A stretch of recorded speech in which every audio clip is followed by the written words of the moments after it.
Good morning all of you. आज हम बहुउद्देशीय परियोजनाओं के बारे में पढ़ेंगे। भारत में आज़ादी के बाद पंचवर्षीय योजनाओं के माध्यम से बहुउद्देशीय परियोजनाओं की शुरुआत की गई। बहुउद्देशीय परियोजना है वो किसे कहते हैं? जिस परियोजना के बहुत सारे उद्देश्य होते हैं वो बहुउद्देशीय परियोजना कहलाती है। बहुत सारे उद्देश्य जैसे बहुउद्देशीय नदी घाटी परियोजना का उद्देश्य है सिंचाई, पेयजल आपूर्ति, बाढ़ नियंत्रण,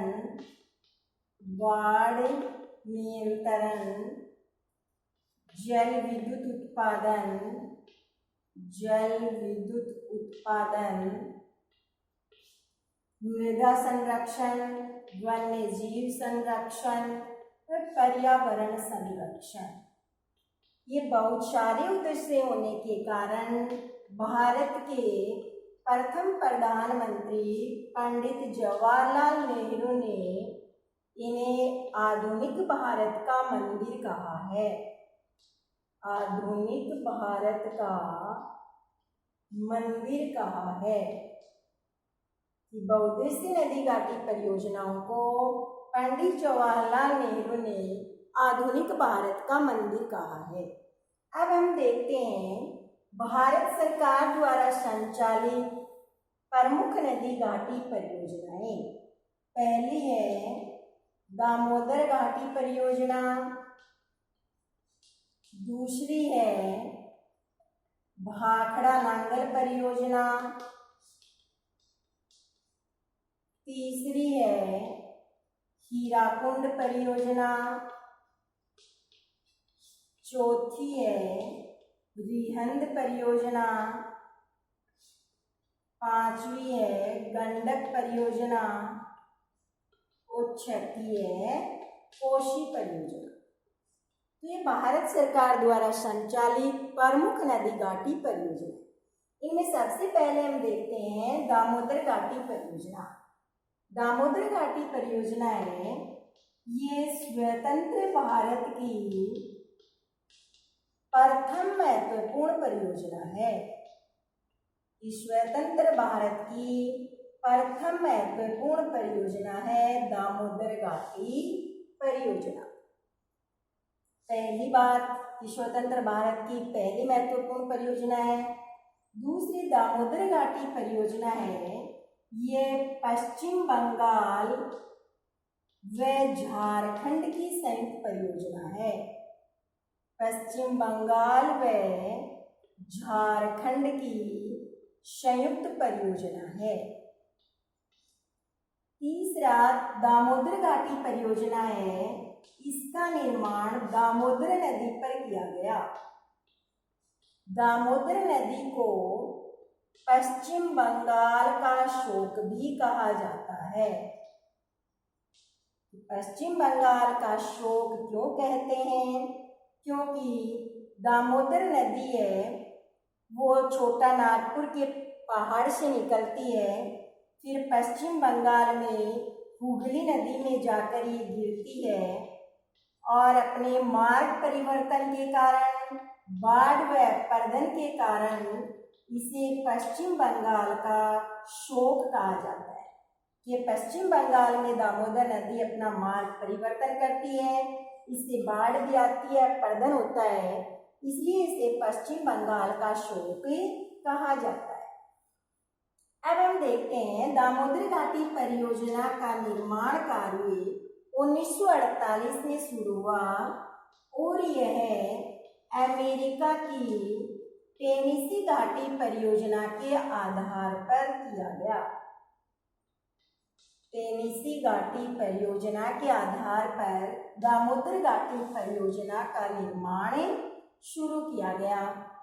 अब दामोदर घाटी परियोजना के संचालन हेतु भारत सरकार ने दामोदर घाटी निगम की स्थापना की।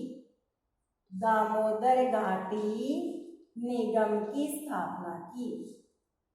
अब इसके बाद हम देखते हैं दामोदर घाटी परियोजना का उद्देश्य।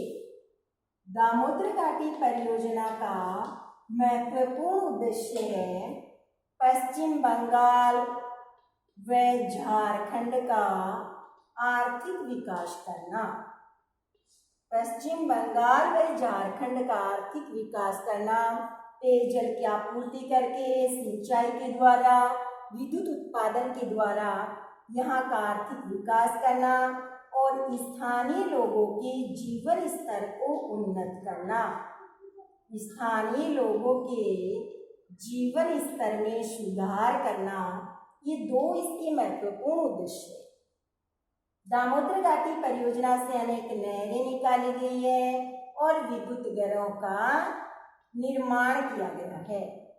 अब इसके बाद दूसरी आती है भाखड़ा नांगल परियोजना। भाखड़ा नांगल परियोजना, भाखड़ा नांगल परियोजना है, ये भारत की सबसे बड़ी व महत्वपूर्ण परियोजना है। भारत की सबसे बड़ी व महत्वपूर्ण परियोजना, सबसे बड़ी व महत्वपूर्ण परियोजना है दामोदर घाटी परियोजना। अब दामोदर घाटी परियोजना है, ये पंजाब, हरियाणा व राजस्थान की संयुक्त परियोजना है। पंजाब, हरियाणा, राजस्थान की संयुक्त परियोजना है। और भाखड़ा नांगल परियोजना है, ये सतलज नदी पर बनाई गई है। इसका निर्माण सतलज नदी पर किया गया है। पंजाब व हिमाचल प्रदेश में, पंजाब, हिमाचल प्रदेश में सतलज नदी पर इसका निर्माण कार्य किया गया है, बिलासपुर के निकट। अब देखिए, भाखड़ा नांगल परियोजना से लाभ मिलता है पंजाब, हरियाणा, राजस्थान, हिमाचल प्रदेश और दिल्ली, इनको भाखड़ा नांगल परियोजना से लाभ प्राप्त होता है। अब हम देखते हैं भाखड़ा नांगल परियोजना का उद्देश्य। भाखड़ा नांगल परियोजना का उद्देश्य है सतलज व यमुना के मध्यवर्ती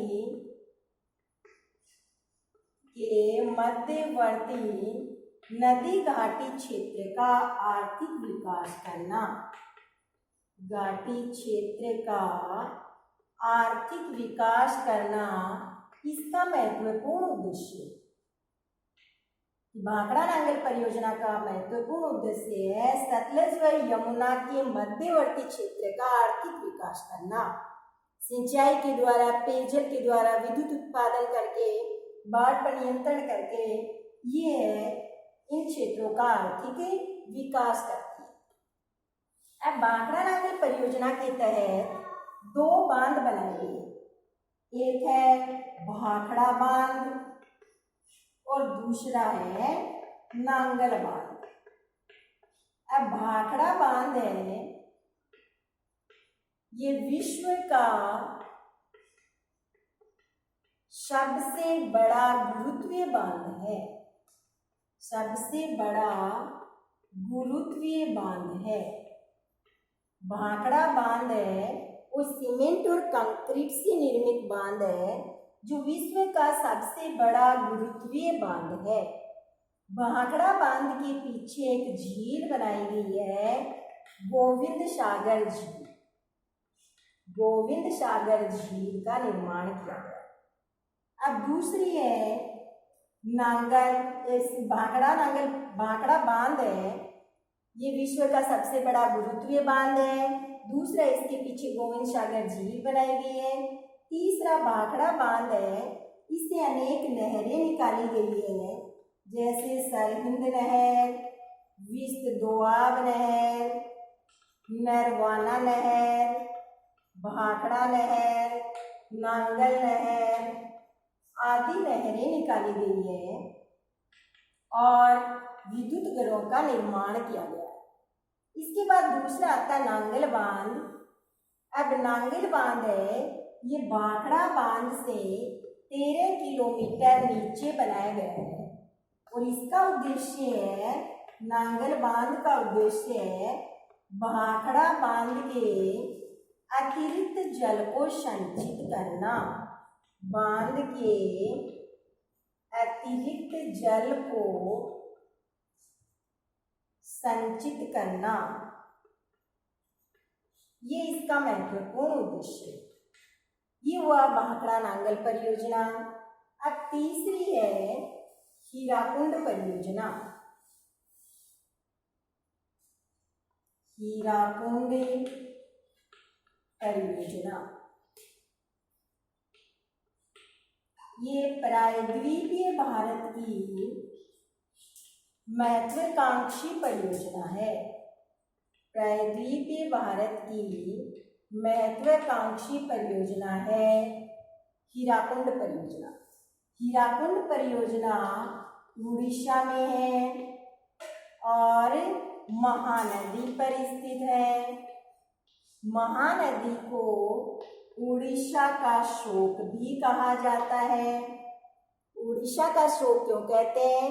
क्योंकि महानदी है वो उड़ीसा में मानसून काल में बाढ़ की स्थिति पैदा कर देती है। शेष समय में यहाँ पर सूखा व अकाल की स्थिति होने के कारण इसे उड़ीसा का शोक कहा जाता है। अब हीराकुंड बांध है, यहाँ पर हीराकुंड परियोजना के तहत हीराकुंड बांध का निर्माण किया गया। हीराकुंड बांध, हीराकुंड बांध है, ये विश्व का सबसे लंबा बांध है। सबसे लंबा बांध, विश्व का सबसे लंबा बांध हीराकुंड बांध है और इसकी लंबाई है 4801 मीटर लंबा है और इसमें 810 करोड़ घन मीटर पानी इकट्ठा होता है। अब हम देखते हैं हीराकुंड परियोजना के बाद चौथी है रिहंद परियोजना। रिहंद परियोजना, रिहंद परियोजना है, ये उत्तर प्रदेश की महत्वपूर्ण परियोजना है। सोन नदी घाटी क्षेत्र में सोन की सहायक नदी है रिहंद, ये रिहंद नदी पर बनाई गई है। अब रिहंद परियोजना है, इसमें एक झील का निर्माण किया गया, कृत्रिम झील बनाई गई है इसके पीछे, और वो है गोविंद वल्लभ पंत सागर झील। गोविंद वल्लभ पंत सागर झील जो भारत की सबसे बड़ी कृत्रिम झील है। भारत की सबसे बड़ी कृत्रिम झील गोविंद वल्लभ पंत सागर झील जो भारत की सबसे बड़ी कृत्रिम झील है। अब इसके बाद हम देखते हैं गंडक परियोजना। गंडक परियोजना है, ये उत्तर प्रदेश व बिहार की संयुक्त परियोजना है और इससे कुछ लाभ नेपाल को भी प्राप्त होता है।